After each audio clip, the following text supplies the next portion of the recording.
Et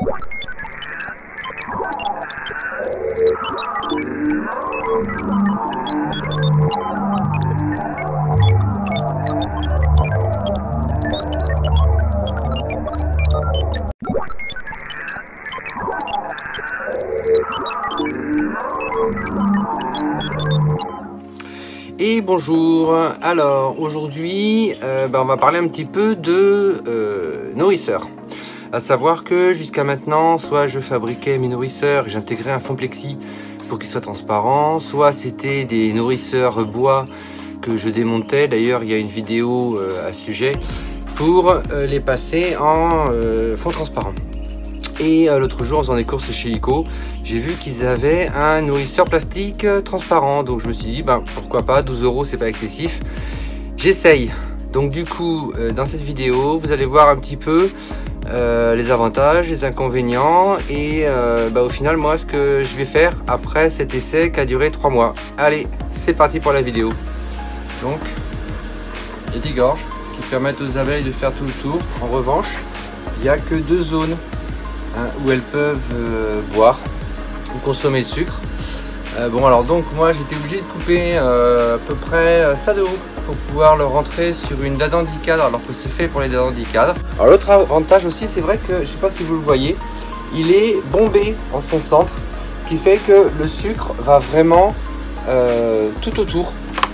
Donc on ne se retrouve pas, quelle que soit l'inclinaison de la ruche, on a toujours du sucre qui arrive au niveau de là où les abeilles prennent. Donc pour les installations super horizontales, genre comme pour chez moi les ruches horizontales, c'est pas mal. C'est vrai que pour mes couvre-cadres, pour mes nourrisseurs fond transparents, je suis obligé d'incliner légèrement la ruche pour que le sucre aille à l'endroit, vu qu'il n'y en a qu'un seul, où elles prennent le sucre. Alors l'avantage c'est qu'en fait les abeilles peuvent monter tout autour pour venir chercher le sucre. Alors en revanche, pour ce qui est de la transparence, en fait on voit rien. On voit ce qu'il y a sur les cadres, mais après c'est absolument impossible de vraiment voir au-delà de ce qu'il y a sur les cadres. Et donc comme je disais, obligé de couper ce bord ainsi que l'autre pour pouvoir rentrer au bon format.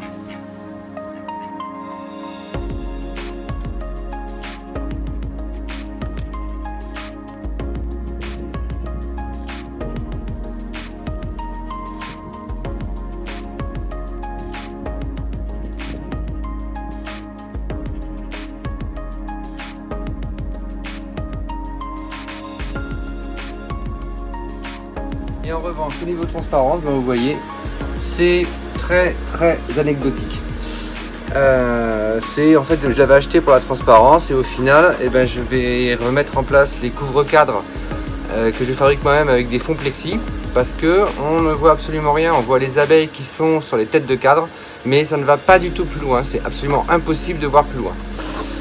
Quoi vous dire de plus? Rien de particulier, à part que moi personnellement c'est clair que ce genre de choses, même si ça vaut que 12 €, je vois pas l'intérêt d'acheter parce qu'au final à part voir qu'on a des abeilles en haut des cadres, ça sert pas à grand chose. Alors c'est vrai que pour ceux qui n'ont pas la possibilité de fabriquer eux-mêmes leur nourrisseur, ça peut être une solution alternative qui permet quand même de voir un petit peu l'activité sur les têtes de cadre au niveau des abeilles sans avoir vraiment à ouvrir.